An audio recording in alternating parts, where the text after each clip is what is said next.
ભાઈ મસ્ત અહીંયા વોશિંગ સેન્ટરે પહોંચી ગયો છું ને આપણી કાર અહીંયા વોશ થવા માટે મૂકી દીધી છે guys. Hello YouTube family, good morning, welcome back to my channel. Har Mahadev. બધાને કેમ છો બધા?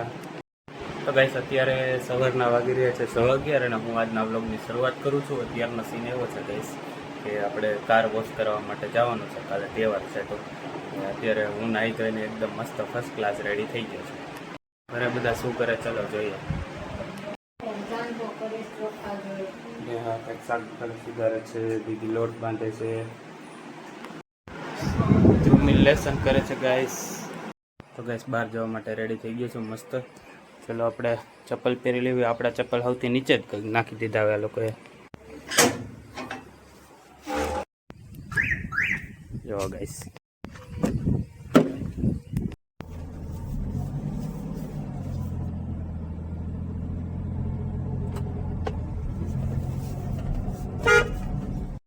ભાઈ મસ્ત અહીંયા વોશિંગ સેન્ટરે પહોંચી ગયો છું ને આપણી કાર અહીંયા વોશ થવા માટે મૂકી દીધી છે ગાઈસ.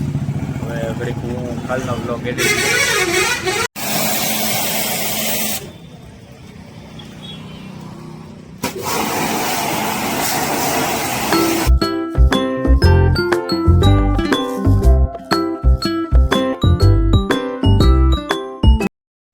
તો ગાઈસ મસ્ત બ્લોગ પણ એડિટ થઈ ગયો છે અને અહીંયા જો આપણી કારમાં ફુવારો તો લાગી ગયો છે. હવે લોકો સાફ કરે છે, કાર લૂછે છે. જોયો કાર સરસ મજાની મસ્ત થઈ ગઈ છે, લૂછે છે. તો ગાઈસ મસ્ત કાર વોશ થઈ ગઈ છે અને આપણે સરસ મજાનું જો બધું મસ્ત થઈ ગયું છે. અંદર ઇન્ટિરિયર એકદમ મસ્ત કાર વોશ થઈ ગઈ છે. હવે જાય છે આપણે સીધા ઘરે.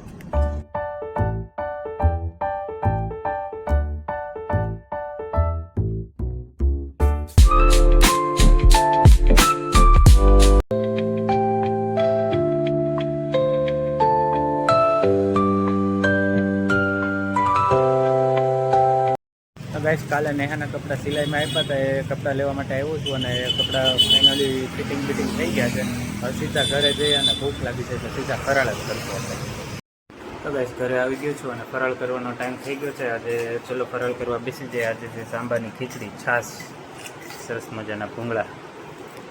તો ગાઈસ અત્યારે સીન એવો છે, અત્યારે સાંજના 6 વાગે છે અને પપ્પાને સવારની તબિયત બરાબર નથી તો એને હોસ્પિટલે બતાવવા માટે લઈ જાઉં છું. સવારના ચક્કરને એવું બધું આવે છે એટલા માટે બતાવવા માટે લઈ જાઉં છું. તો ગાઈસ હોસ્પિટલે પહોંચી ગયા છીએ. અહીંયા બતાવવાનું છે આ કોમ્પ્લેક્સમાં પરવાડિયા સાહેબની દવા ચાલુ છે એટલે એને જ આપણે બતાવીએ છીએ. તો ગાઈસ પપ્પાને બતાવીને ઘરે આવી ગયા છું અને ડૉક્ટરે કીધું છે બધું નોર્મલ છે, કે ચિંતા જેવું નથી. એકવાર ન્યુરોફિઝિશિયનનો રેફરન્સ લેવાનું કીધું છે. અત્યારે બધું ઓલ રાઈટ છે, દવા આપી દીધી છે અને અત્યારે પહેલાં કરતાં બેટર છે. અને ગાઈસ આજે તો છે મારે નાઇટ ડ્યુટી, એટલે નાઇટમાં જવું હોય તો ઘણી બધી વહેલા જમી લેવું પડે છે. કારણ કે જનરલી હું રાત્રે 8, 8:30 પર જમું છું, પણ નાઇટમાં 8 વાગે મારે પહોંચવાનું હોય એટલે 7:30 પર જમી લેવું પડે. પ્લસ બધું પ્રિપેરેશન કરવું પડે અને ઓવરનાઇટ તો જાગવાનું હોય છે એટલે પ્રોપર રેસ્ટ પણ નથી થતો. એટલા માટે આજે તો વહેલા જમી લેવું પડશે અને સાથે નાસ્તો કરવા માટે વેફર છે એવું કંઈક આપણે નાખી દઈશું. તો ગાઈસ અત્યારે જમવાનો ટાઈમ થઈ ગયો છે, 7:30 થયા છે. વહેલા જમી લેવું પડે એમ છે એટલે સીધું જો આ ભાણું કરે છે. ભાણું થઈ જાય એટલે સીધું જમવા બેસી જવાનું છે. આ જમવામાં છે મસ્ત ગુવાર બટેટાનું શાક. તો ગાઈસ મસ્ત ખાવા પીવાનું થઈ ગયું છે અને ખાવામાં મજા આવી ગઈ. ગુવાર બટેટાનું શાક હતું, છાશ હતી, બહુ મસ્ત એકદમ ફિટ એન્ડ ફાઇન જમી લીધું છે. અને આજે મારે છે નાઇટ ડ્યુટી. તો એ સાથે ગાઈસ હું કરું છું આજનો બ્લોગનો એન્ડ. આઈ હોપ તમને આજનો વિડીયો પસંદ આવ્યો હશે. જો મિત્રો તમને વિડીયો પસંદ આવ્યો તો વિડીયોને લાઇક કરજો, ચેનલને સબસ્ક્રાઈબ કરજો, શેર કરવાનું બિલકુલ ન ભૂલતા ગાઈસ. મળીએ નેક્સ્ટ બ્લોગમાં. Thank you so much for watching my videos. By.